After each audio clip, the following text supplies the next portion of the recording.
In 1980, the Phillies survived a tight three-way race for the National League East, first by outlasting the Pirates, and then by defeating the Expos in Montreal in the final series of the season.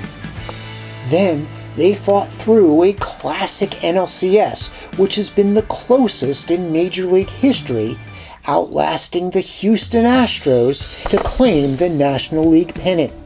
And now the Phillies face their ultimate challenge.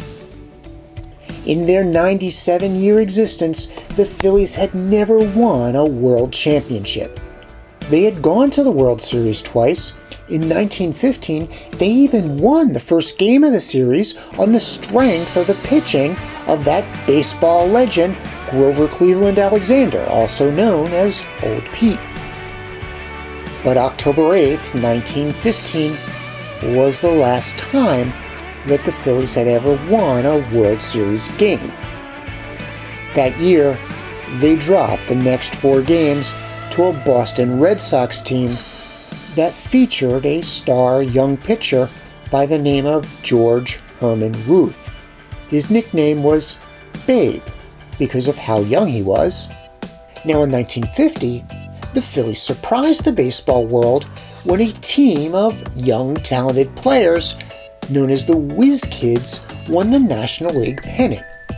But unfortunately, that young 1950 Phillies team ran straight into a Yankees juggernaut that featured such players as Whitey Ford, Yogi Berra, and Joe DiMaggio. The Phillies were swept out of the 1950 World Series. And now the question was, could the Phillies exorcise the ghosts of World Series past and put 97 years of baseball futility behind them to defeat a talented Kansas City team that featured the likes of Hal McRae, Dan Quisenberry, and George Brett. Welcome to Philadelphia Baseball History. On this channel, we talk about the history of baseball from the A's to the Phillies to the 19th century. And sometimes we talk about contemporary baseball issues. So if you love baseball and if you love Philadelphia, stick around and subscribe to our channel. In a somewhat surprising move, manager Dallas Green did not start the team's ace, Steve Carlton, in Game 1 of the World Series. Carlton would be working on 3 days rest since he pitched the penultimate game of the NLCS in Houston. Instead, Green sent rookie Bob Walk to the mound in Game 1, as the Phils had used 3 of their starters in the last game of the NLCS in Houston to clinch the National League pennant. Walk was only the 3rd rookie in Major League history to start Game 1 of a World Series. And in Game 1, the Phillies fell behind early. Two-run home runs, the first by Royals right fielder Amos Otis, and the second by first baseman Willie Aikens, put the Royals up 4-0 in the 3rd inning. But the Phillies responded in the bottom of the 3rd off starter Dennis Leonard. With 1 out, Larry Boa started the action with a single and then stole second. Bob Boone then knocked him in with a double. Lonnie Smith followed by knocking Bob Boone in with a single, but was thrown out at second when he tried to advance on the throw to the plate. Pete Rose was hit by a pitch, a plate appearance that is somewhat controversial, as you may be able to argue that Rose moved his knee in front of the ball in order to take one for the team. Mike Schmidt followed with a walk, and then Bake McBride put the Phillies in the lead with a 3-run home run.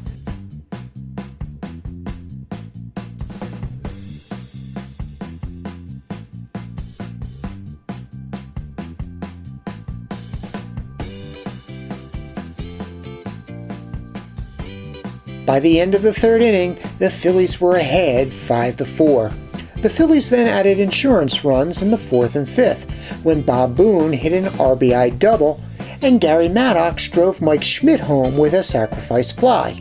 But the Royals got 2 runs back when Willie Aikens drove in George Brett with a 2-run homer in the top of the 8th. But then Green pulled walk and put in reliever Tug McGraw in order to finish shutting the door on the Royals in this first game. Facing 6 batters, McGraw gave up only a single to Amos Otis. His 5-out save gave the Phils their first World Series win since 1915. The Phils were up 1-0. Game 2 saw the return of Steve Carlton to the mound. His 8th All-Star season, 1980, was a remarkable year for the Hall of Fame pitcher. Carlton's 94 wins led the National League and culminated in a winning percentage of .727.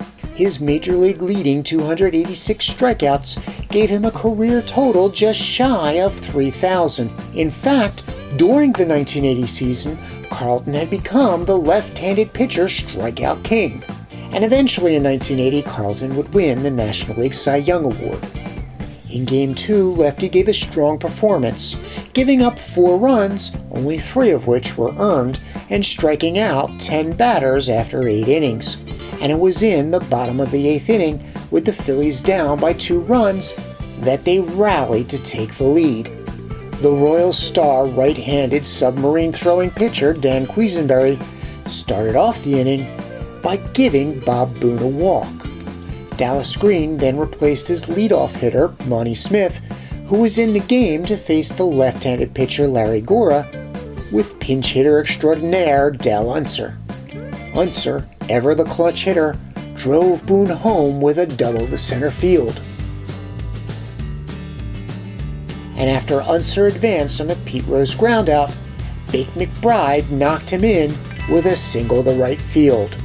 The Phillies had tied the score, and then Mike Schmidt put the Phillies ahead with a double, knocking McBride home.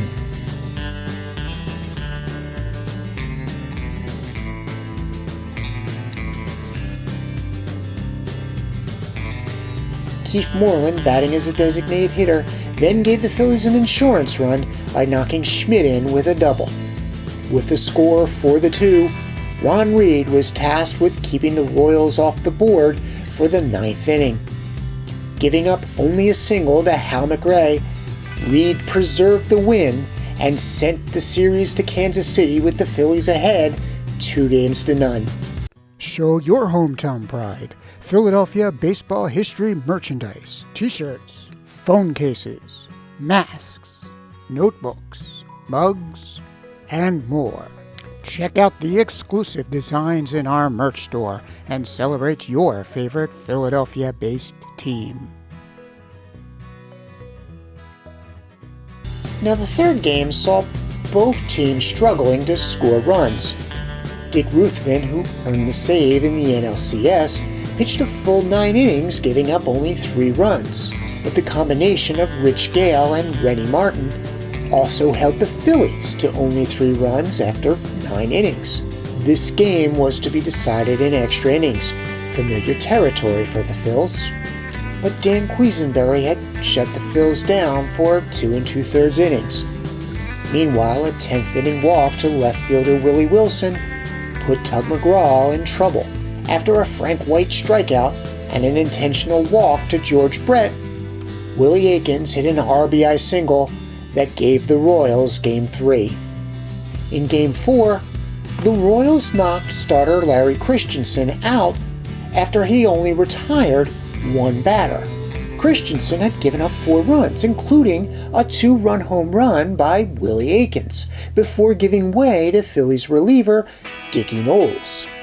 Aikens would hit his second home run of the game in the bottom of the 2nd inning, giving Kansas City a 5-1 lead. And for the rest of the game, the Phillies would not catch up to the Royals. But in the 4th inning, Dickie Knowles sent a message that the Phillies were not going to back down in the series. He served up some chin music to George Brett, whom Knowles thought was crowding the plate. Brett fell to the ground and both teams were given a warning.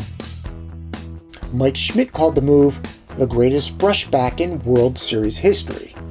Aikens claimed that he thought he was going to get the brushback since he had hit 4 home runs in the series so far, and when all was said and done, the Royals had tied the series with a 5-3 win. But the series was far from over. Rookie and Pitcher of the Month for September 1980, Marty Bystrom, was the starting pitcher for the Phillies in Game 5.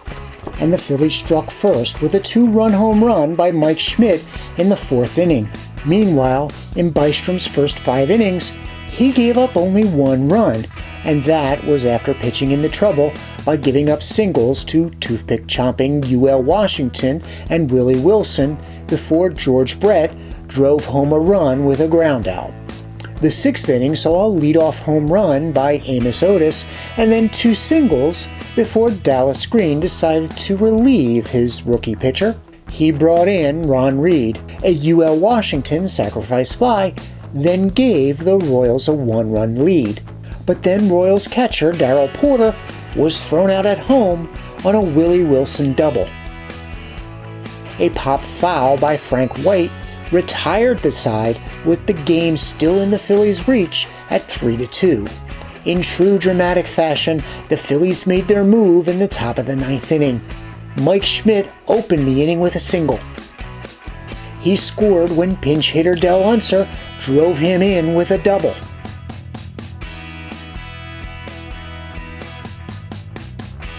The game was tied, and then Keith Moreland bunted Unser over to third base. Unser would score on a Manny Trillo line shot that bounced off pitcher Dan Quisenberry. The Phillies took a 4-3 lead to the bottom of the 9th inning. Now, Tug McGraw had initially come in the bottom of the 8th inning. He started the 9th inning by giving up 2 walks sandwiched around a George Brett strikeout. And after designated hitter Hal McRae hit into a fielder's choice, McGraw walked the bases loaded.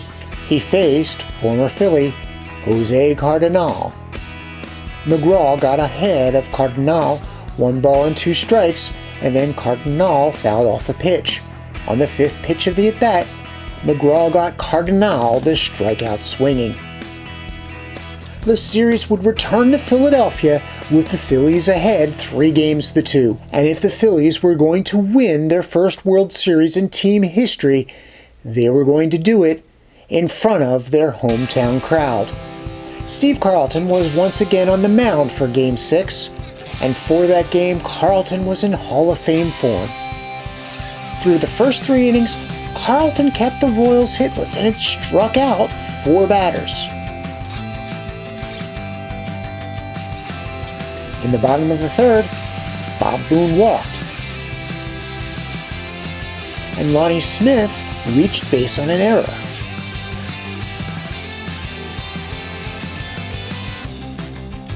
Pete Rose bunted for a single that loaded the bases, and Mike Schmidt strode to the plate. Mike Schmidt then hit a mighty single that scored Boone and Smith.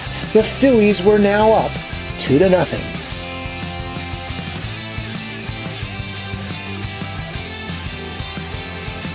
Carlton, meanwhile, continued to mow down the Royals. By the 5th inning, Carlton had given up only 2 hits and had 6 strikeouts. Dick McBride and Bob Boone added insurance runs in the 5th and 6th innings, respectively. And after pitching 7 beautiful innings, Carlton gave up a walk and a single to begin the 8th. Dallas Green pulled the future Hall of Famer to give way to Tug McGraw. And after the Tugger got Frank White to pop out, McGraw walked the bases loaded. UL Washington then drove in a run with a sacrifice fly. George Brett made it interesting with a single to load the bases again, but Hal McRae grounded out to end the inning. Dan Quisenberry then kept the Royals in the game by retiring the Phillies in order in the bottom of the 8th. So even with a 4-1 lead, the game was not out of reach for the Royals. The Tugger returned to the mound to try to keep Kansas City off the board. The Tugger started off strong, striking out Amos Otis, but then McGraw walked Willie Aikens. He gave up singles to John Watham and Jose Cardinal. The bases were loaded. This was not going to be easy.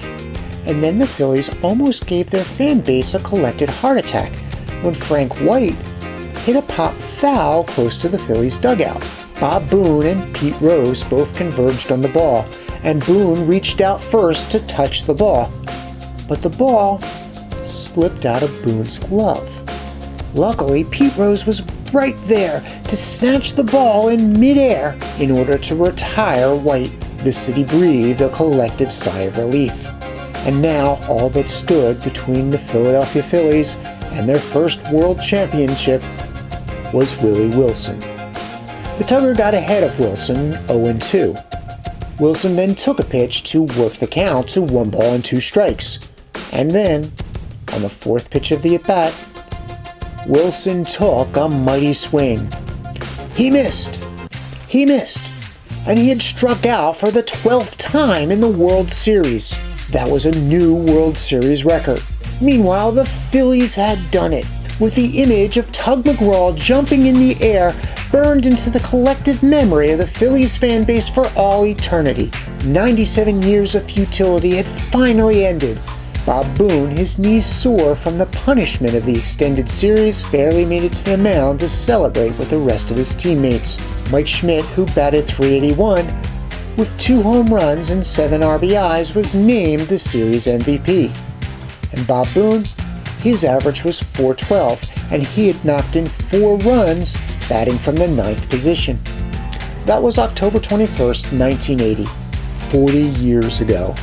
Since then, the Phillies have returned to the Fall Classic 4 times, capturing a 2nd World Championship in 2008. But no Phillies fan alive in 1980 will ever forget their first World Championship, the one that we have savored for all of these years. Thank you for watching. Don't forget to like, subscribe, and share. If you have any ideas for topics that we can cover in the future, please let us know in the comments below. If you would like to see more of these videos, please consider becoming a patron through Patreon. Again, we'll have a link in the description box below.